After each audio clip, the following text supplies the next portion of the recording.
전에 이렇게 한번 선포하고 시작했으면 좋겠습니다. 하나님 사랑합니다. 예수님 사랑합니다. 성령님 사랑합니다. 이렇게 크게 한번 외치고 우리 시작하도록 하겠습니다. 하나님 사랑합니다. 예수님 사랑합니다. 성령님 사랑합니다. 아멘. 그 사랑하는 마음이 오늘 이 밤에 가득 넘치기를 소망합니다. 담임 목사님께서도 오늘 주원교회에서 일일 부흥회로 아마 지금 하고 계실 것입니다. 동일한 은혜가 그곳과 이곳에 넘쳐나기를 소망합니다. 오늘 말씀의 제목은 진정한 회개로 적셔지다라고 말씀을 정해보았습니다.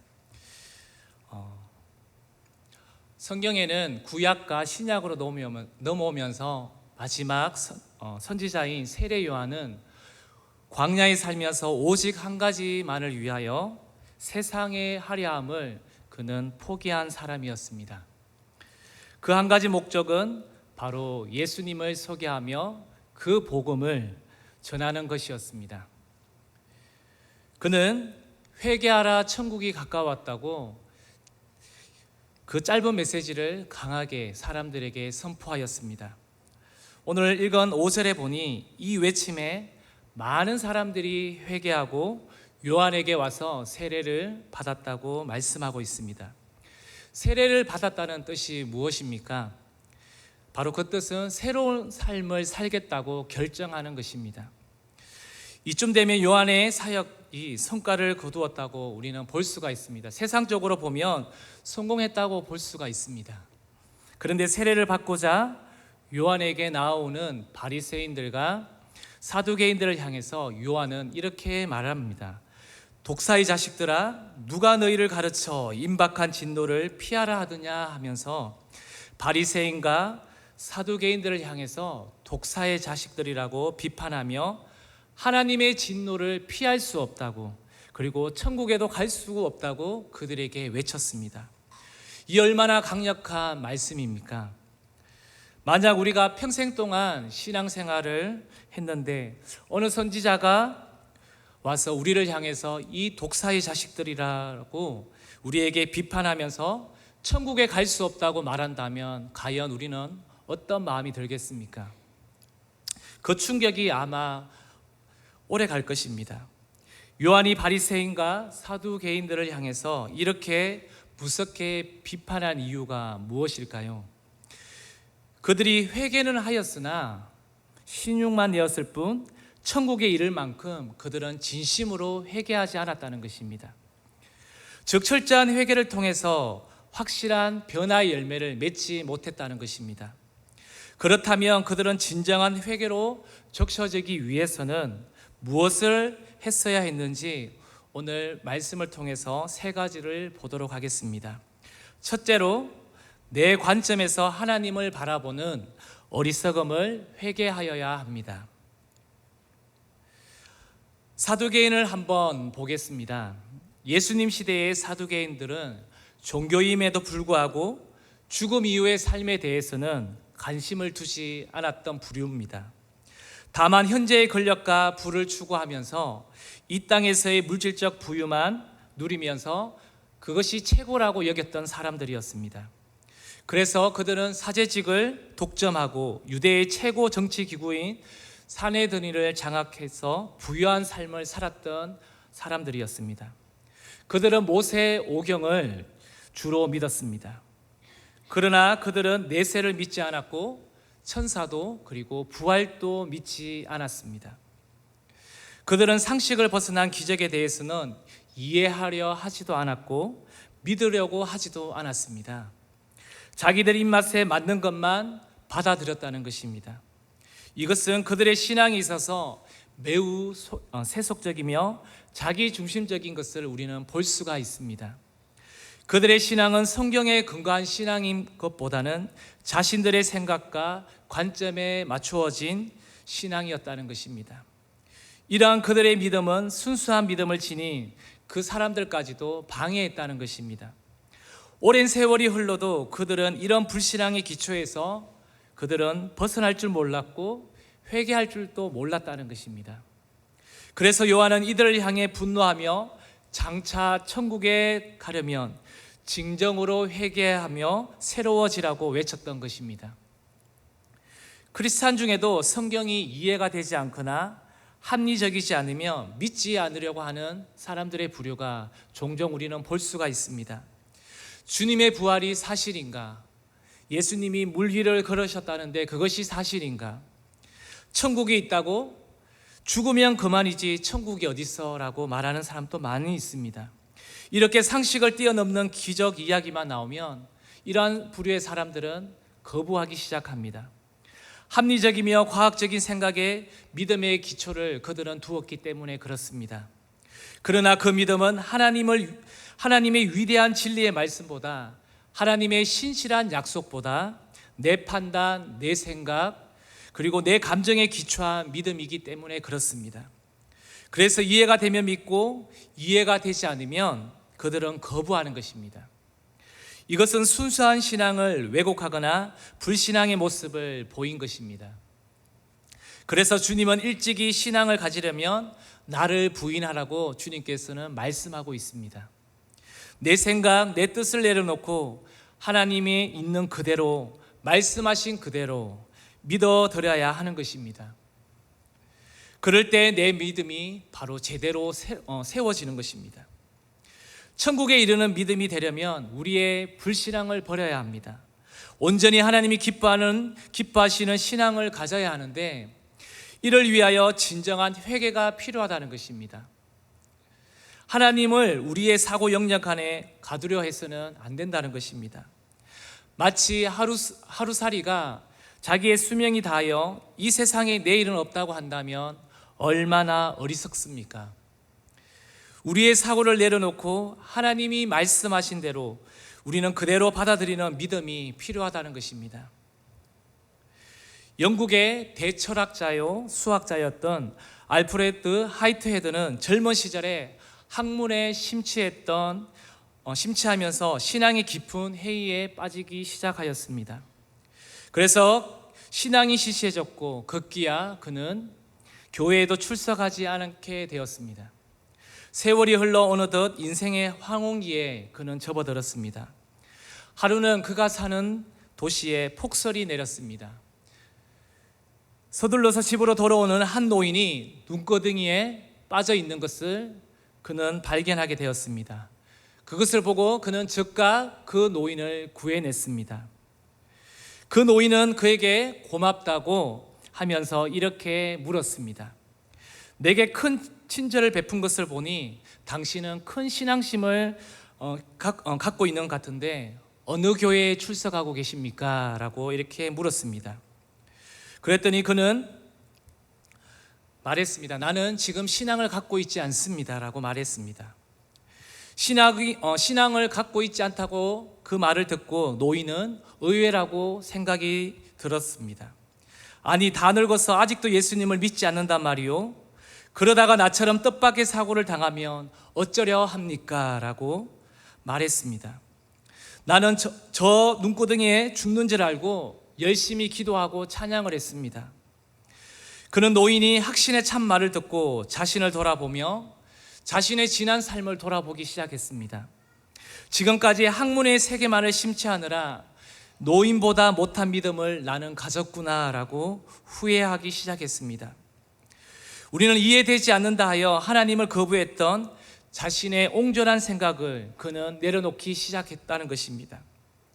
그리고 성경의 하나님을 있는 그대로 받아들이며 그때부터 하나님과의 교제가 시작되며 젊은 시절 경험해보지 못했던 기쁨을 다시 한번 경험하면서 신앙의 확신 속에 행복한 노년의 생활을 그는 보내게 되었다는 이야기였습니다.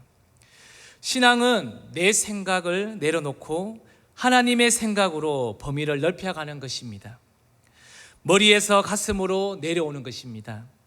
그럴 때 믿음이 가슴에 스며들고 인격적인 하나님을 우리는 받아들일 수가 있다는 것입니다. 사랑하는 주님이 십자가 위에서 숨이 끊기는 순간에 마지막 기도한 것이 무엇입니까? 하나님이여, 내 영혼을 하나님께 맡겨드립니다 라는 그 생명이 끊어지는 마지막 순간에도 전능하신 하나님을 신뢰했던 분이 바로 주님이셨습니다.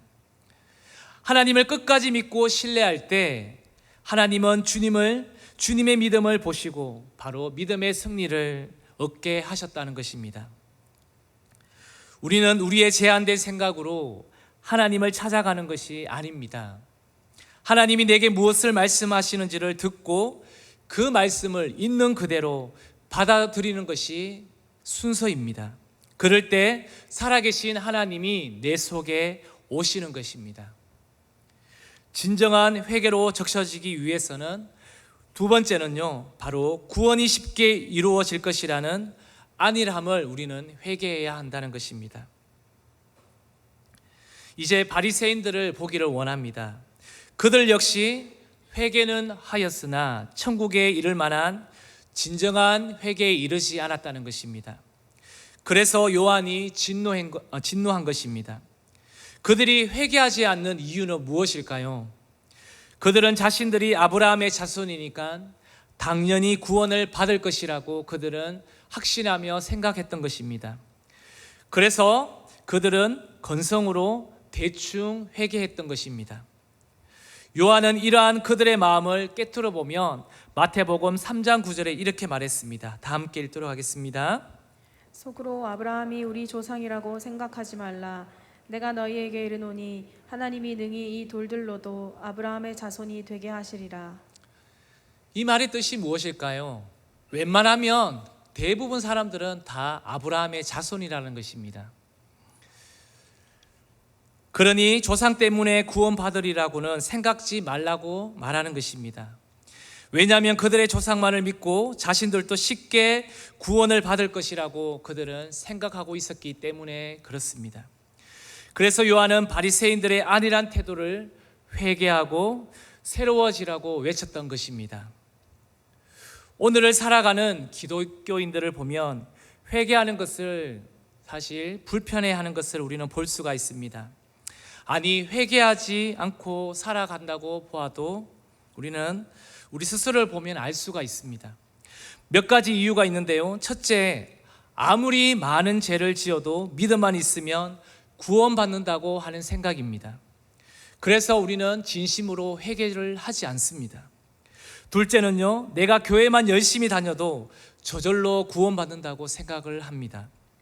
남들이 찬양하고 기뻐하는 모습을 보며 감동하는 것만 보아도 나는 구원받을 것이라고 생각한다는 것입니다. 그래서 어쩌면 회개를 잘 모른다는 것입니다. 아닙니다. 구원받는 길은 나 자신 외에 그 어느 누구도 대신할 수 없다는 것입니다. 그 무엇으로도 대신할 수 없습니다. 나를 구원하시는 예수님께 직접 나아가서 내 죄를 회개하고 내가 직접 죄 용서받고 그분을 영접해야만이 우리는 주님 앞에 나아갈 수 있고 회개를 통하여 하나님 앞에 전심으로 나아갈 수 있다는 것입니다. 그렇게 해서 구원을 받으며 자연스럽게 변화의 삶이 우리 삶에 나타난다는 것입니다. 구원받은 사람이 예수님을 신뢰할 때 바로 그때 하나님의 능력이 나타나는 것입니다. 쉽게 구원을 받는 것이라고 우리는 안일하게 생각해서는 안 됩니다.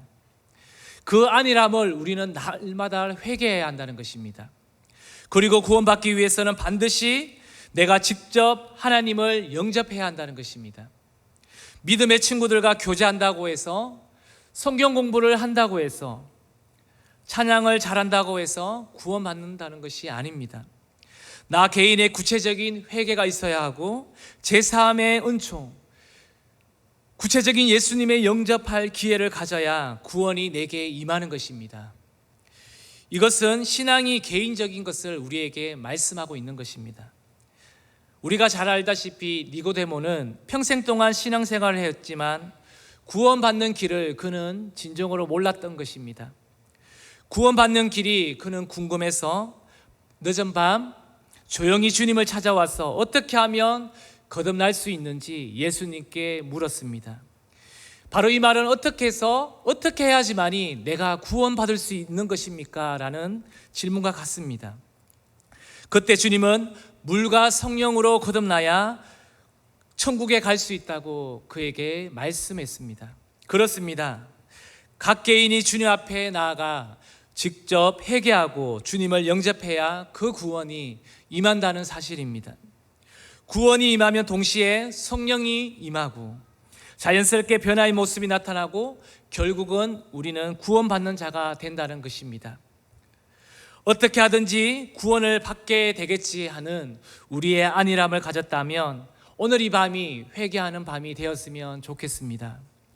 그리고 하나님 앞에 직접 나아가 구체적으로 그리고 개인적으로 우리의 죄를 회개하고 주님을 영접하며 변화를 이루어가는 오늘 이 밤이 되었으면 바랍니다. 마지막 세 번째로 회개로 적셔지기 위해서는 내 속의 추악함을 도려내야 한다는 것입니다. 바리새인들이 진정한 회개에 이르지 못하는 보다 큰 이유가 있습니다. 그들은 회개할 것이 없을 만큼 자신들의 삶에 신앙이 훌륭하다고 생각했다는 것에 문제가 있습니다. 누구보다도 열심히 신앙생활을 했고 따라서 누구보다도 가장 먼저 천국에 갈 것이라는 그들 자신만의 확신이 있었습니다. 그들은 일주일에 2번씩 금식하기도 하고 길가 시장에서 수시로 기도하며 반드시 11조를 드리며 항상 율법서를 몸에 지니고 다녔습니다. 일반 죄인들에 비하여 그들은 분명 훌륭하게 신앙생활을 했습니다. 그래서 자신들이 최고라고 여겼던 것입니다. 하지만 그들은 자신들의 신앙이 최고라는 우월의식에 빠져서 남을 쉽게 무시했다는 데 문제가 있습니다. 그들은 영혼을 사랑할 줄 몰랐고 영혼들을 돌보고 품을 줄 몰랐다는 것입니다. 이런 모습이 하나님과의 마음과는 거리가 멀었다는 것입니다. 무엇보다 그들은 스스로 거룩하다고 생각했지만 자신들의 죄된 모습을 깨닫지 못했다는 것입니다. 따라서 자신들의 죄를 인정하지 않았습니다. 그들은 평범한 죄인에 불과했습니다. 그들은 남보다 거룩하고 깨끗하고 신실한 존재인 것처럼 그들은 착각하며 신앙생활을 했다는 것입니다. 그래서 회개하기보다는 거만을 떨었고 회개에 합당한 열매도 맺지 않았다는 것입니다. 그들은 위선적이었고 교만한 사람들이었다는 것입니다. 바로 요한이 그들에게 외쳤던 것이 무엇입니까? 바로 이러한 모습을 보고 회개를 촉구했던 것입니다. 오늘날 현대 크리스찬들은 어떻습니까? 내가 이만하면 신앙생활 잘한다고 생각을 하고 신앙생활을 하고 있지는 않겠습니까? 나는 주일 예배를 빠지지 않아. 그리고 꼬박꼬박 11조를 드리며 기도도 하며 산다고 말합니다. 선행도 하고 성경도 누구보다도 많이 읽는다고 자부심을 갖고 있습니다. 그리고 구제와 봉사도 내가 보이지 않게 많이 하고 있다고 말을 합니다. 이러한 등등의 긍정적인 요소들을 기억하며 자신에 대한 자신의 만족이 참으로 많다는 것입니다. 자신의 삶과 신앙에 대하여 자부심을 갖는 것은 사실 어느 정도 필요합니다. 그런데 자기 만족이 지나치면 바로 하나님 앞에서 자신이 제일이라는 것을 쉽게 발견하기가 어렵습니다. 그동안 얼마나 많은 죄의 흔적을 남겼나를 잊기가 쉽습니다. 이 사실을 잊을 때 진실하게 회개하기가 어렵습니다. 회개해야 하는 것을 잊고 살면 회개하려고 노력조차 하지 않는다는 것입니다. 회개를 잊고 살면 성도들의 영혼이 맑고 깨끗해지질 못합니다. 그리고 교회가 거룩해지질 않는다는 것입니다. 그러다 보니 교회 내에서도 욕심과 분쟁, 세속적인 방식의 운영이 이끌어지며 그리고 교회 안에서도 성추행 등의 죄악들이 단골메뉴로 등장하는 것이 아닐까요? 교회에서 인간적인 냄새가 사실 갈수록 진동합니다.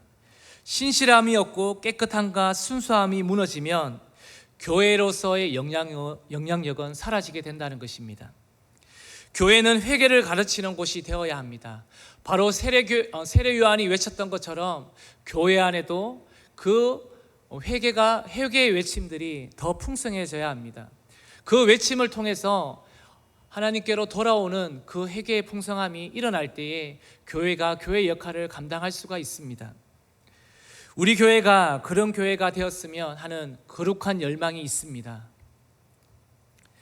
교회가 교회다워지고 성도가 성도다워지려면 바로 회개의 믿음이 회복되어야 한다는 것입니다. 뜨거운 눈물이 흐르는 회개가 회복되어야 한다는 것입니다. 오늘 말씀 마태복음 3장 10절 말씀을 다시 한번 읽도록 하겠습니다. 이미 도끼가 나무 뿌리에 놓였으니 좋은 열매를 맺지 아니하는 나무마다 찍혀 불에 던져지리라. 좋은 열매를 맺지 않은 나무마다 찍혀 불에 던져진다는 말씀입니다. 얼마나 무서운 말입니까? 성도가 끊임없이 자신을 바라보며 죄로부터 멀어지며 거룩으로 행해야 한다는 것입니다. 혹 잘못한 것이 있으면 우리는 즉각적으로 돌아서야 합니다.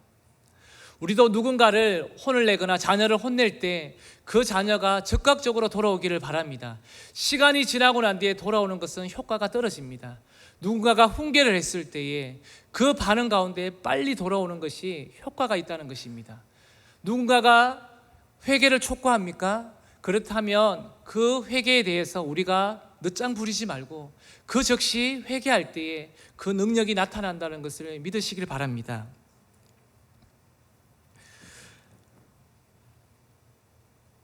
이를 위해서 필요한 것이 자신의 추악한 부분을 깨닫고 돌이키기 위한 회개의 기도가 필요한 것입니다. 회개가 없으면 변화도 없고 구원도 없습니다. 그래서 내 속에 추악한 모든 것을 끄집어내어 토해내며 회개해야 한다는 것입니다. 그래야 영원히 주님과 대면하는데 막힘이 없다는 것입니다. 다윗은 처음에 죄를 짓고도 그 죄를 숨기려고 했습니다. 죄에 대하여 굉장히 무감각해진 상태였습니다. 그러나 나단 선지자의 지적으로 자신이 얼마나 큰 죄를 지었는지 그는 구체적으로 깨닫게 되었습니다. 자신의 죄가 타인에게 얼마나 큰 상처를 주었는지, 하나님이 얼마나 실망시켰는지를 깊이 인식하게 되었다는 것입니다. 너무 괴로웠고 뼈가 녹는 듯 했다는 것입니다. 잠을 자도 밥을 먹어도 끊임없이 괴로웠습니다. 눈물이 저절로 그의 눈가에 흘러내렸습니다. 그래서 침상을 져셨다는 말씀이 나오지 않습니까? 입술로 죄를 고백하며 뼈에 사무치도록 회개하고 또 회개하였다는 것입니다. 언제까지요? 하나님이 자기의 죄를 용서하셨다는 확신이 들 때까지 그 다윗은 그 죄를 회개했다는 것입니다. 그렇게 토해내고 마침내 뭐라고 외쳤습니까? 제사함을 받은 자는 복이 있도다. 다윗이 그렇게 자기 과거와 화해하니 비로소 무거운 짐이 사라지고 그 마음속에 그 모든 질병이 떠나가고 죄가 떠나갈 때에 그 몸이 가벼워졌다는 것입니다. 그리고 그는 자유해졌다는 것입니다. 사랑하는 믿음의 성도님들, 하나님은 오래전부터 만물보다 거짓되고 심히 부패한 마음을 토해내라고 말씀하고 있습니다. 시편 62편 8편에 이렇게 말씀하고 있습니다. 백성들아 시시로 그를 의지하고 그의 앞에 마음을 토하라. 하나님은 우리의 피난처시로다. 백성들아 시시로 그를 의지하고 그의 앞에 마음을 토하라고 말씀하고 있습니다. 우리가 기도할 때 우리의 마음을 토해내야 합니다. 그 토해내는 것은 우리가 회개 기도가 있을 때 토해낼 수가 있다는 것입니다. 사람은 언제 마음을 토해내며 회개합니까? 하나님을 제대로 만날 때 회개가 된다는 것입니다. 하나님을 제대로 만나면 자신의 허물과 죄가 보인다는 것입니다. 따라서 회개하게 되는 것입니다. 바울은 주님을 제대로 만나자 지금까지 지었던 모든 허물을 토해내며 저는 죄인 중에 괴수입니다라고 말하고 있습니다. 성 어거스틴은 방탕하였다가 회개한 뒤에 새로운 삶을 살았습니다. 아직도 죽지 않은 죄의 욕망이 꿈틀대자 그는 그 자신에게 말했습니다. 나는 망할 자라고 하면서 팔을 물어뜯으면서 회개했다고 합니다. 마틴 루터는 자기의 죄를 깨닫자 졸도하기까지 토해내며 회개했다고 말합니다. 우리나라의 총신대 교수였던 경건한 분으로 소문난 박윤선 박사님은 자신의 죄를 깊이 인식하던 분이었습니다. 한 번은 공식 석상에서 그는 이렇게 말씀했다고 합니다. 나는 83년대 묵은 죄인입니다 라고 말했습니다. 소천하기 직전에 그 많은 친구들에게 또한 이렇게 말했다고 합니다. 나에게 의로운 사람이라는 모든 표현을 지워달라고 그는 말했습니다. 토해 놓을 것은 죄밖에 없다는 것을 그는 깨달았던 것입니다. 우리가 요즘 예레미야서를 계속해서 묵상하고 있지 않습니까? 혹시 묵상하시면서 어떤 마음이 우리 가운데 계속해서 밀려오셨습니까? 예레미야는 이스라엘과 자기 죄로 인하여 얼마나 슬펐는지, 그리고 얼마나 진솔하게 죄를 토해냈는지 그는 이렇게 고백하고 있습니다. 예레미야가 2장 11절, 이것을 세번역 성경으로 한번 나타내 보았습니다. 함께 읽도록 하겠습니다. 내 백성의 도성이 망하였다. 아이들과 젖먹이들이 성안 길거리에서 기절하니 나의 눈이 눈물로 상하고 창자가 들끓으며 간이 땅에 쏟아진다. 예레미야 선지자는 죄를 슬퍼하며 토해내느라 그의 눈이 상하고 창자가 들끓으며 간이 떨어져 나간다고 말하고 있습니다. 이 고백은 말씀 가운데 표현되고 있지만 이 심정은 우리가 감히 그 성경의 안으로 들어가지 않으면 예레미야 심정을 알지 못할 것입니다. 그 이스라엘 백성들이, 그 유다 백성들이 얼마나 하나님께서 선지자를 통해서 말씀하고 돌이키라고 말씀하고 있는데도 불구하고 그들이 묵은 죄가 너무나도 크기에 그들은 돌이키지 않습니다. 마음이 하얀 맞은 양심이 되어버렸다는 것입니다. 여기에 진정으로 우리가 토해내는 철저한 회개가 필요하다는 것입니다. 자신의 추악함을 인정하고 날마다 회개한다면 영혼이 얼마나 맑고 깨끗해지겠습니까? 사랑하는 믿음의 성도님들, 지금 오늘 이 밤에 지금까지 살아온 삶을 한번 돌아보면서 회개하지 않겠습니까? 살아오면서 남을 사랑하지 못하고 미워한 죄를 이 시간 토해내며 회개하기를 바랍니다. 남을 감싸지 못하고 상처를 준 죄, 믿음이 없는 말을 함부로 내뱉었던 죄를 토해내시기를 바랍니다. 남의 일에 간섭하여 분란을 일으킨 죄, 거짓말을 하면서도 양심의 가책을 받지 않은 죄를 토해내시기를 바랍니다. 마음이 엄난히 부릴 듯이 일어나도 회개할 줄 모르고 엄난 죄에 넘어가려고 했던 죄를 토해내며 순수한 영혼으로 돌아오기를 바랍니다. 하나님을 무시하고 내 마음대로 살았던 죄, 너무 교만하여 하나님의 말씀보다 내 생각을 앞세운 죄, 말씀이 들려와도 불순종으로 일관한 죄를 토해내며 새로워지기를 바랍니다. 행복을 주시는 하나님을 믿지 못하며 늘 우울하게 살아온 죄를 회개하며 새롭게 기쁨을 회복하시기를 바랍니다. 하나님의 말씀보다 핸드폰이나 컴퓨터에 집착한 죄를 토해내며 새로워지기를 바랍니다. 감명 깊은 영상을 보고 울지언정 회개의 눈물이 메마른 나를 안타까워하며 토해내며 회개하는 밤이 되었으면 좋겠습니다. 이제 말씀을 맺겠습니다. 오늘 말씀 3장 12절 말씀을 우리 마지막으로 함께 읽도록 하겠습니다. 손에 키를 들고 자기의 타작마당을 정하게 하사 알곡은 모아 곳간에 들이고 쭉정이는 꺼지지 않는 불에 태우시리라. 알곡 신자가 되지 못하고 열매 맺는 성도가 되지 못하면 천국에 입성할 수가 없습니다. 껍데기 신자로 살아왔던 것을 우리가 오늘 이 밤에 좀 토해냈으면 좋겠습니다. 나는 지금까지 오면서 잘 믿었다고 누구보다도 자랑하며 어쩌면 그것이 나의 자기 만족일 수도 있습니다.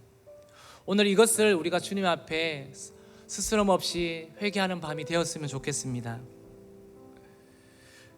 사랑하는 성도님들, 이제부터 우리의 가슴 속에서 진정한 회개의 눈물이 강물처럼 흘려 적셔지는 은혜가 오늘 이 밤에 임하기를 소망합니다. 내 속에 있는 모든 죄를 토해내며 진정한 회개, 그리고 지속적인 회개, 거듭나는 회개로 오늘 이 밤에 우리의 영혼이 다시 한번 맑아지고 깨끗해지기를 소망합니다. 오늘 그러한 밤이 되기를 소망하시는 분들은 우리 오늘 이 말씀을 기억하시면서 우리 이 찬양을 하나님 앞에 믿음의 고백으로, 우리의 기도의 제목으로 올려드렸으면 좋겠습니다. 우리 찬양팀도 같이 올라와서 찬양하도록 하겠습니다.